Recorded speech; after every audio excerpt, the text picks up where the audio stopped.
I never thought I would live to become 30 years old. Yes. When I was living in the University of Lagos, death was hanging all over me. So in 2019, all those young people that you saw who were saying that they want to know, they were all working for the same master. And when I saw through it, wow. Yeah, I didn't waste my time. Where's Fela Dorotoye? APC. He's a special assistant to advisor to Tinubu.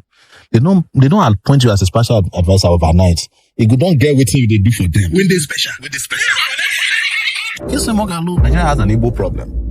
And I'm not saying it to please people who are known as Igbos. There is a secret memo in government that whenever we want to take charge in this country, be careful of the Igbo. Don't give them position. Don't give them opportunity. Otherwise, they will overrun. It's a well-known fact. For an Igbo man to survive in Nigeria, as it is currently put together, Nigeria must break. Wait, the meeting you had with Nnamdi Kanu. Yes. You are telling us now that Nnamdi Kanu, the DSS headquarters.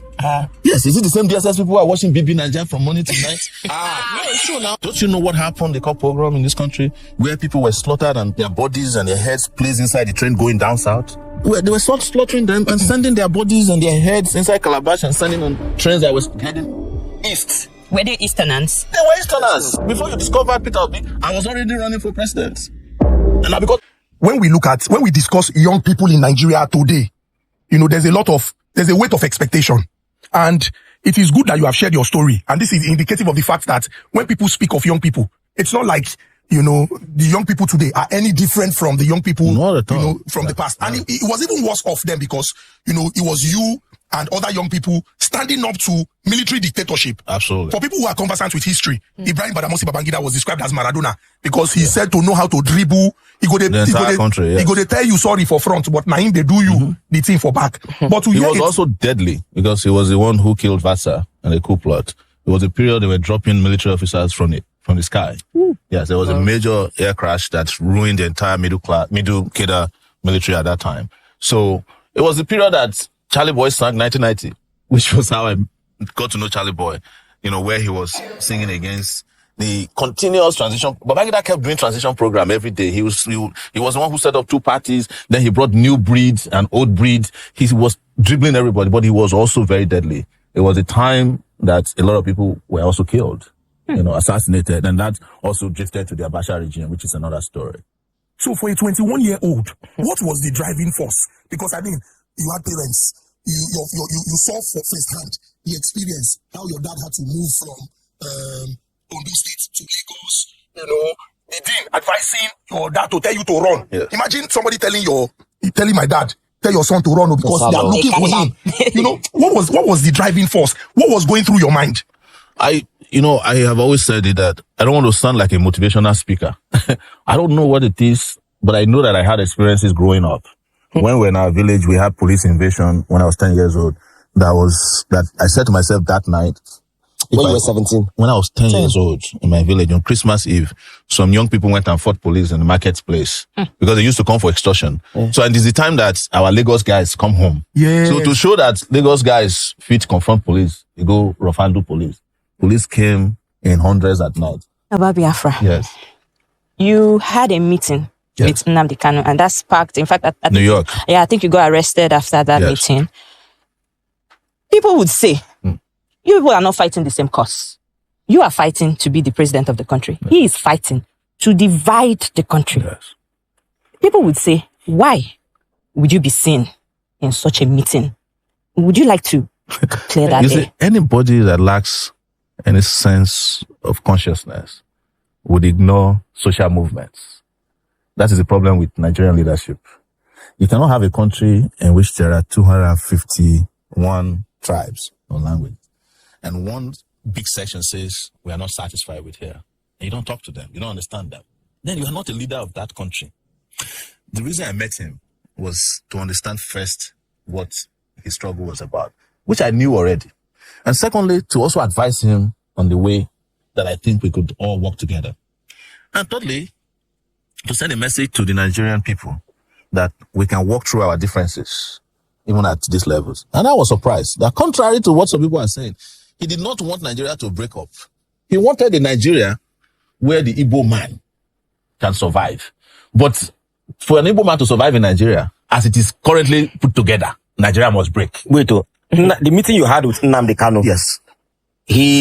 You are telling us now that Nnamdi Kanu, from what you understand from the meeting with him, he does not want Nigeria to break, to divide. No, he said clearly that it is too late for Nigeria to come together. But he gave his conditions. We live streamed the meeting now.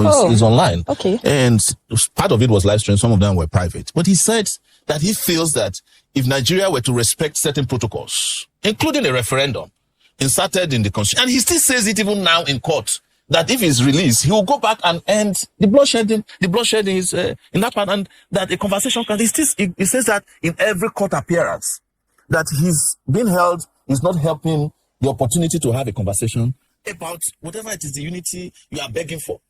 But you see, Nigeria has a problem, and I've always said Nigeria has an Igbo problem, and I'm not saying it to please people who are known as Igbos. But the moment they decided to take the action they took in 1967 to 1970, the war, Nigeria, having wonder when their eyes, never forgave the Igbos. That is the reality. And if I were to be president of Nigeria today, the first thing I would do is to head to the Southeast and apologize to them for the war. Part of it is that I'd never participated in it. And I cannot continue to fight a war that I did not engage in. And then ask them, what do we want? So are you saying that the federal government has, even before successive governments, they've always had this anger against the Igbos? There is a secret memo. I don't know where it is located. In the government, that whenever we want to take charge in this country, be careful of the Igbo. Don't give them position. Don't give them opportunity. Otherwise, they will overrun. It is a well-known fact. Even our parents, tell us, Igbo. You understand? Some of them even say unconsciously. They even say it on radio shows in this country. So don't let us lie to ourselves, because except we bring this out openly and discuss, it's a taboo that we have refused to discuss. True. We are not going to solve the problem. It is the reason why the federal government of Nigeria feels that in 2024, detaining Nnamdi Kanu against all the court orders, against all the court rulings, is the only way to go. You know, I was detained in the DSS place for 5 months. Yes. There is nothing there to detain anybody. For the place is not even functioning. The DSS headquarters. Yes, is it the same DSS people who are watching BB Nigeria from morning to night? No, it's true now. I was there for 5 months. I've said this publicly. So all the institutions in this country are broken down. But let's get back to the reality. One thing I've told people is that you are looking at Igbos as the only people who want to secede.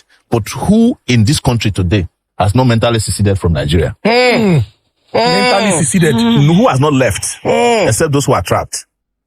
If anybody in this country is working in a bank and he has 10 million naira and somebody says you can get into Canada, he will leave the next day. I swear. Is that not secession? What does secession is that you leave a country, you say to that country goodbye. You get to the other country, you bow down, you touch the soil. And then you renounce your citizenship of the country you are coming from. Is that not what they call secession? So if you want to look at the number of people that have seceded in that Japa syndrome, there are more than all the Igbos combined together who are asking to leave. And in the process of keeping Nigeria united, we have let go of more citizens than the country should have. Yes. So you think if they had, because I mean, from the last thing you said now, you say in the process of trying to keep Nigeria united, we have let go of more citizens than we should have. Of course. So if we had allowed for the division or secession of Nigeria, most of our citizens that are outside would not have been outside. No, you see, it is not the secession I'm talking about. Okay, what are you talking about? It is what led to the war that we did not address. And what happened after the war. Why is it that Nigeria hasn't been able to overcome the Biafran problem? It's because Nigeria never addressed what the Biafrans were asking for before the war. What were they asking for? They were asking for to be treated not as second-class citizens in this country. Don't you know what happened, the cop pogrom in this country, where people were slaughtered and their bodies and their heads placed inside the train going down south? Yes, from the north, from the mid, the different parts of the north. Are we ignoring that? So that happened before the war?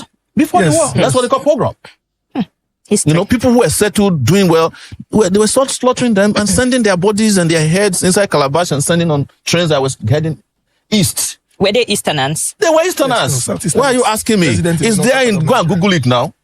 So you expect that will happen, and then there was a war that eviscerated 3 million people. Wow. And when the war was over, you just say, oh, nobody was vanquished, nobody was victorious. And then 3 hours. But you still kept a memo and said, don't trust them. Collect people money, give them 20 pounds. And then you took their properties. Ojukwu did not get back JAMB until 1992 now, his father's house, that is known as JAMB headquarters here in Ikoyi. It was after he came back from Ivory Coast. It was Babangida, I think, that gave him back their property. So any country that is perpetually carrying out systemic injustice against will lose more citizens than they should have. The reason why countries that are work is because citizens believe in their country. And you cannot force that belief. It has to come through social justice. True. It has to come through economic justice. Why is it that, my children can feel like they're US citizens, even though they were born there? It's because before they let you take them out of the hospital, they must take all their immunity, everything, injections. You cannot put them at home and not go back to the doctor to go and complete it. And when it's time for school, they cannot be out of school for 2 days. And you'll be saying that, no, I want Shikira to go and be selling pure water.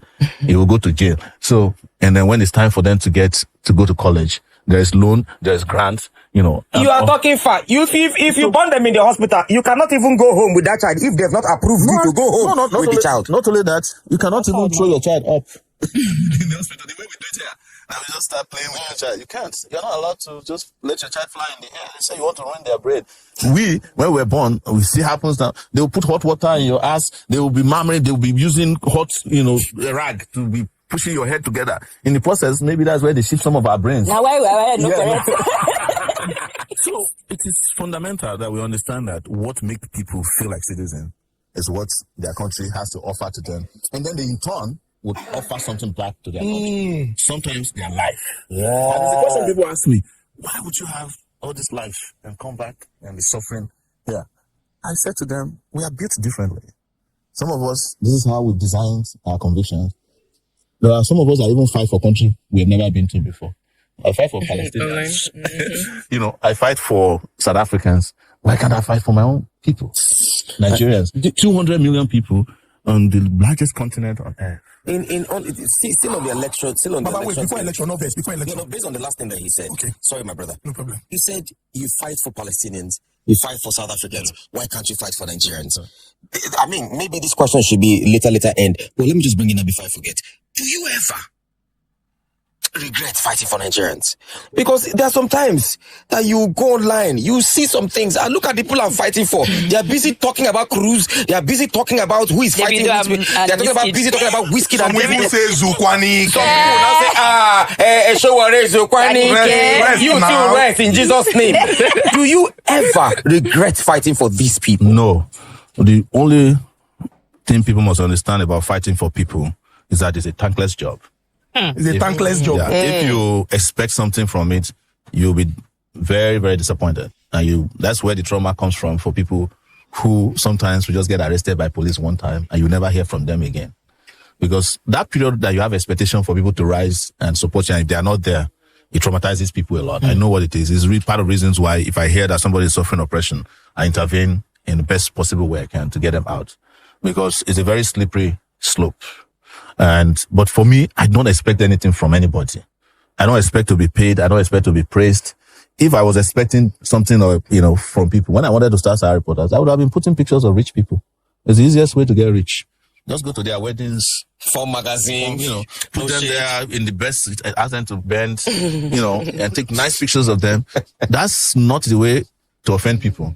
But I took the route of offensive journalism. And that means you are fighting powerful people. And powerful people are very powerful in such a way that even some of the most reasonable people can be asked by powerful people to work against their own interests. And they will do it more than the people who are oppressing them. And that's what Nigeria has shown us. Some of the people who are most virulent in attacking people who are doing good themselves don't benefit anything. It's called programming. True. They've been programmed. That's their own default position. To fight, first and foremost, the person who's for them, and lastly, if at all, the person who's against them. Interesting. Yes. So, my question is on activism and activists. Now, it's good that you have mentioned, and I'm sure that, many young people can go on Google now and find out more information about some of the people that you have mentioned. Some of the people who maybe been talk say, who is this Baba is doing too much. Shebi una don't hear the story of Baba Femi Falana. So just do your own research. Exactly. People they went on, they do so many things. And you have mentioned people like,